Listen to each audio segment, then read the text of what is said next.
वाणिज्य मंत्र्यांच्या वर्तनाबद्दल खासदार भास्कर भगरे संतापले। चांदवड येथील उपोषणास बसलेले डॉक्टर श्याम पगार यांच्या भेटीदरम्यान खासदार भास्कर भगरे आले होते। त्यावेळी सदर मागण्यांबद्दल आपण येत्या अधिवेशनात शरद पवार साहेबांच्या मार्गदर्शनाखाली आपण या संदर्भात वाणिज्य मंत्र्यांची भेट घेऊन या मागण्या सोडवणार असल्याचं आश्वासन दिल्यानंतर उपोषण मागे घेण्यात आलं। यावेळी ते वाणिज्य मंत्र्यांच्या वर्तनाबद्दल खासदार भगरे संतापले होते। यावेळी माजी आमदार शिरीष कोतवाल, कृषी उत्पन्न बाजार समिती सभापती संजय जाधव, नितीन आहेर आदी उपस्थित होते। दिनांक 1 तारखेपासून कांदा क्रांती आंदोलनाच्या बाबतीमध्ये डॉक्टर श्याम पगार यांनी सुरू केलेल्या आंदोलनाच्या निमित्ताने या ठिकाणी उपस्थित असलेले आपल्या सगळ्यांचे आवडते माजी आमदार कोतवाल, डॉक्टर साहेबराव गायकवाड, डॉक्टर सहकारी मित्र संजय जाधव, उपोषणाला बसलेले आपले सर्वांचे लाडके डॉक्टर श्याम पगार यांच्या समोर बसलेले सर्वच कांदा उत्पादक शेतकरी, त्याचप्रमाणे आपल्या तालुक्याचे तहसीलदार कुलकर्णी साहेब आहेत, वाघ साहेब आहेत, पत्रकार बंधू आणि उपस्थित सर्व बंधूंना 1 तारखेपासून या आंदोलनाला सुरुवात झाली।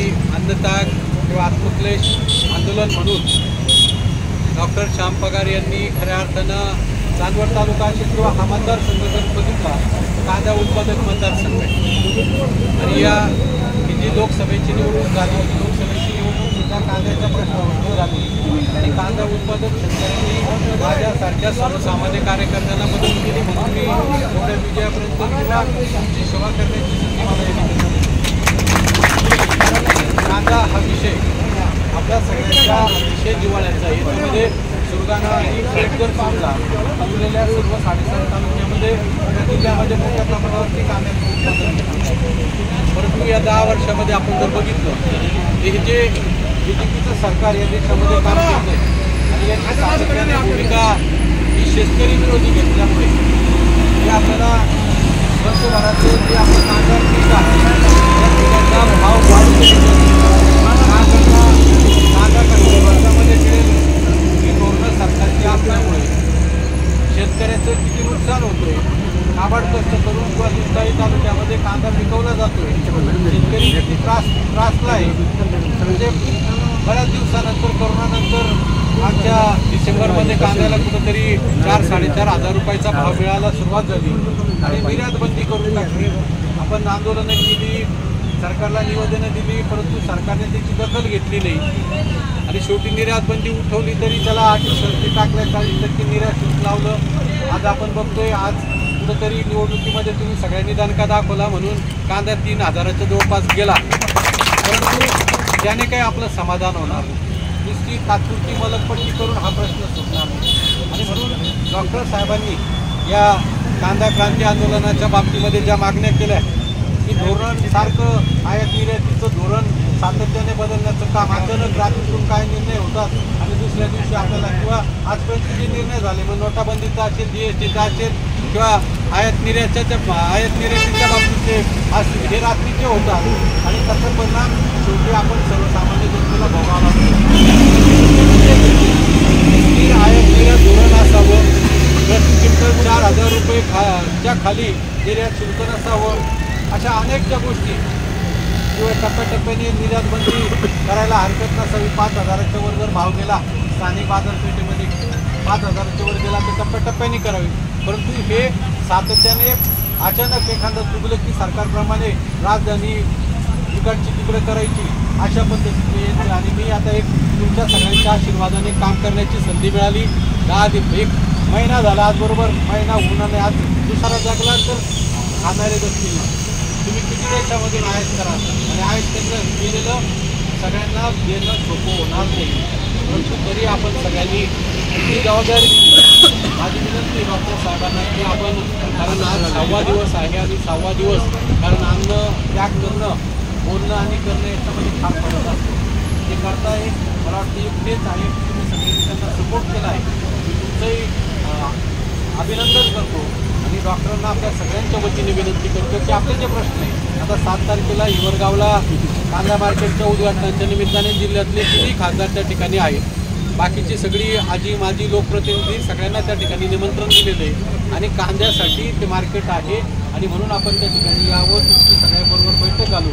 एक अधिवेशनामध्ये पुढे आपल्याला हा प्रश्न कसा पिढीला, कारण अनेक वर्षापासून ही सगळी नेते मंडळी इतर अलीकडच्या काळात नाही पण सगळ्या अनेक वर्षापासून कांद्याच्या संदर्भामध्ये आंदोलनं केली जातात. शेवटी आपल्याला सरकारला दखल घेण्यासाठी, भाग पाडण्यासाठी शेवटी या सगळ्या गोष्टी करून शेवटी आपण शेतकरी आहोत, आपल्याला आपलं दुःख कळतं आणि ते मांडण्याचं काम संसदेमध्ये किंवा जिथं जिथं संधी मिळेल त्या ठिकाणी करण्याचा नक्कीच प्रयत्न करेन.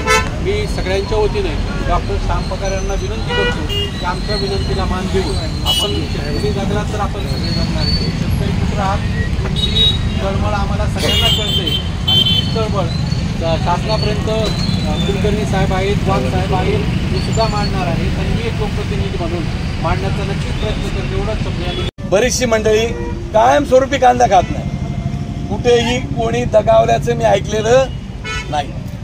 ज्याला खायचा त्याने कांदा खावा, परंतु शेतकऱ्याच्या ताटामध्ये माती घालू नये हे खऱ्या अर्थानं सरकारनं समजलं पाहिजे. आणि हे सरकार 2014ला जेव्हापासून सरकार आलं, या सरकारची भूमिका राहिली आहे ना खाऊंगा ना खाणे दूंगा.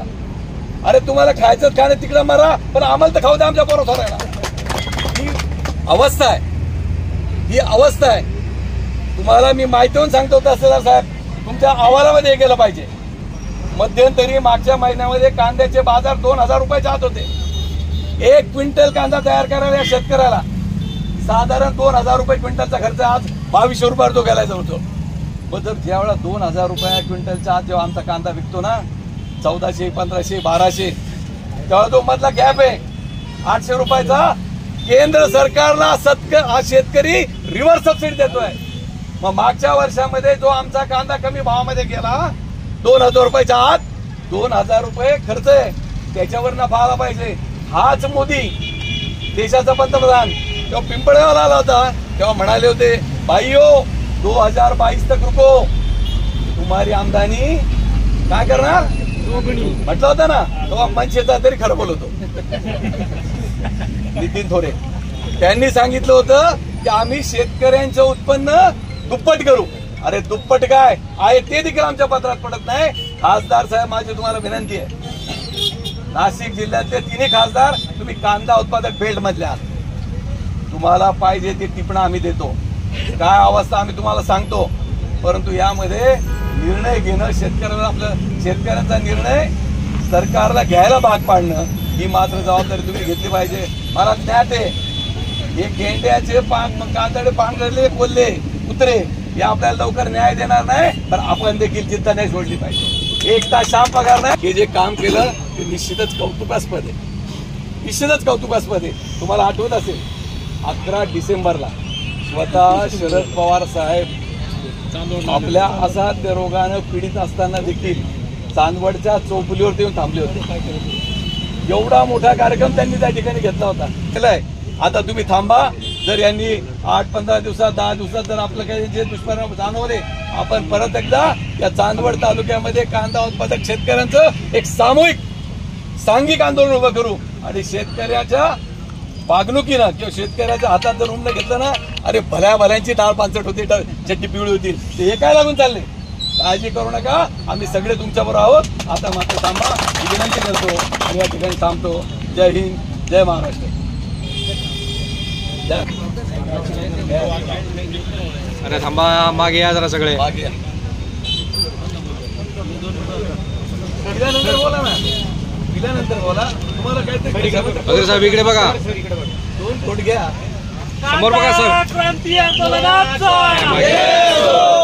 क्रांती आंदोलनाचा अग्रेसर आप आगे बढ़ो, हम तुम्हारे साथ हैं. श्याम पगार आप आगे बढ़ो, हम तुम्हारे साथ हैं. कांदा क्रांती आंदोलनाचा विजय हो, कांदा क्रांती आंदोलनाचा विजय हो, शेतकरी एकजुटीचा विजय हो, शेतकरी एकजुटीचा विजय हो.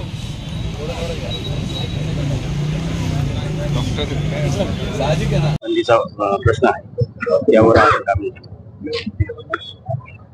बघा, मुळात म्हणजे शेतकरी वाचवण्यासाठी शेतकऱ्याच्या कांद्याला भाव मिळाला पाहिजे, परंतु सरकार यांची धोरणं ही शेतकऱ्यांच्या विरोधातली आहे। सातत्याने कांदा निर्यात बंदी करून शेतकऱ्यांच्या तोंडातला घास हिरवण्याचं काम हे सरकार करतंय। आता मी महिन्यामध्ये 2 वेळा वाणिज्य मंत्र्यांची भेट घेऊन हाच विषय मांडतोय, परंतु त्यांचं जे वर्तन दिसते त्या वर्तनावरून ते म्हणजे मला जो अनुभव आला आजपर्यंतचा अनुभव होताच ग्राउंड लेवलवरती की हे सरकार शेतकऱ्याच्या विरोधातलं आहे आणि त्याची शाश्वती मला या महिन्यामध्ये आलेली आहे।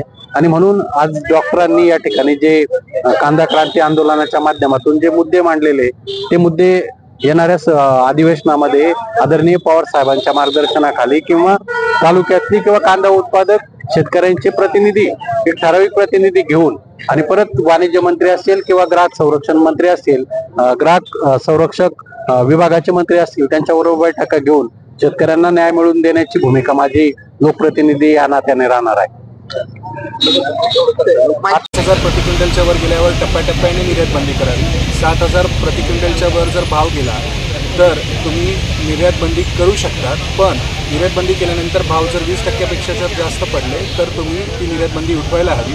नाफेडने शेतकऱ्यांच्या हितासाठी व्यापाऱ्यांशी स्पर्धा करू नये मला असं वाटतं आणि ह्या अशा मागण्या आम्ही मागितल्या होत्या, तसेच काही अन्य पण मागण्या होत्या। या सर्व मागण्या माननीय खासदार बगरे सर हे लोकसभेमध्ये मांडणार आहेत असे त्यांनी आश्वासन दिले। तसेच ते शरद पवार साहेबांशी बोलून याविषयी चर्चा करून ते पण ह्या मागण्या विधान भवनामध्ये मांडतील, विधानसभेमध्ये मांडतील असं त्यांनी मला आश्वासन दिलेले आहे। आणि ह्या आश्वासनाच्या वरती विश्वास ठेवून आम्ही सर्वजण आणि शेतकऱ्यांशी चर्चा करून हे अन्नत्याग उपोषण माझ्या सर्व सहकाऱ्यांशी मित्रांशी विचार केल्यानंतर मागे घेत आहोत। तसेच ह्या आंदोलनासाठी जे काही सहकार्य प्रशासनाकडनं लागलं, पोलिसांकडनं लागलं त्याबद्दल मी त्यांचा आभारी आहे। तसेच सर्वात महत्त्वाचा जो रोल आपण प्रसारमाध्यमांनी त्याच्यामध्ये दिला, तुमच्यामुळे हे आंदोलन घराघरामध्ये पोहोचू शकलं त्याबद्दल मी आपला पण आभारी आहे।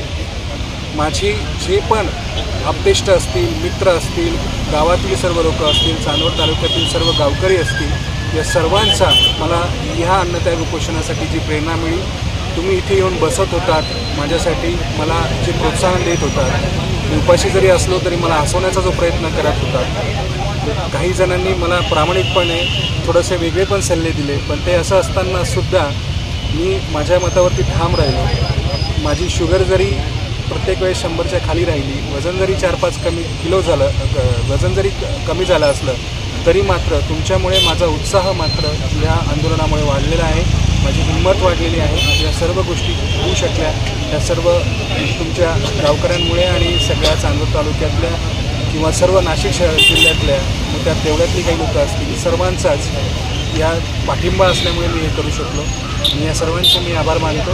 मला ईश्वराने ही शक्ती दिली, माझ्या आईवडिलांचे आशीर्वाद माझ्यासाठी यासाठी कामं आले, त्यांचे आशीर्वाद होते, माझ्या पत्नीने माझ्या या निर्णयाला पाठीमागे उभी राहिली, माझ्या मुलं या गोष्टींसाठी हे झाले। धन्यवाद। लोकमान्य 24 न्यूज सोमनाथ जाधव, चांदवड।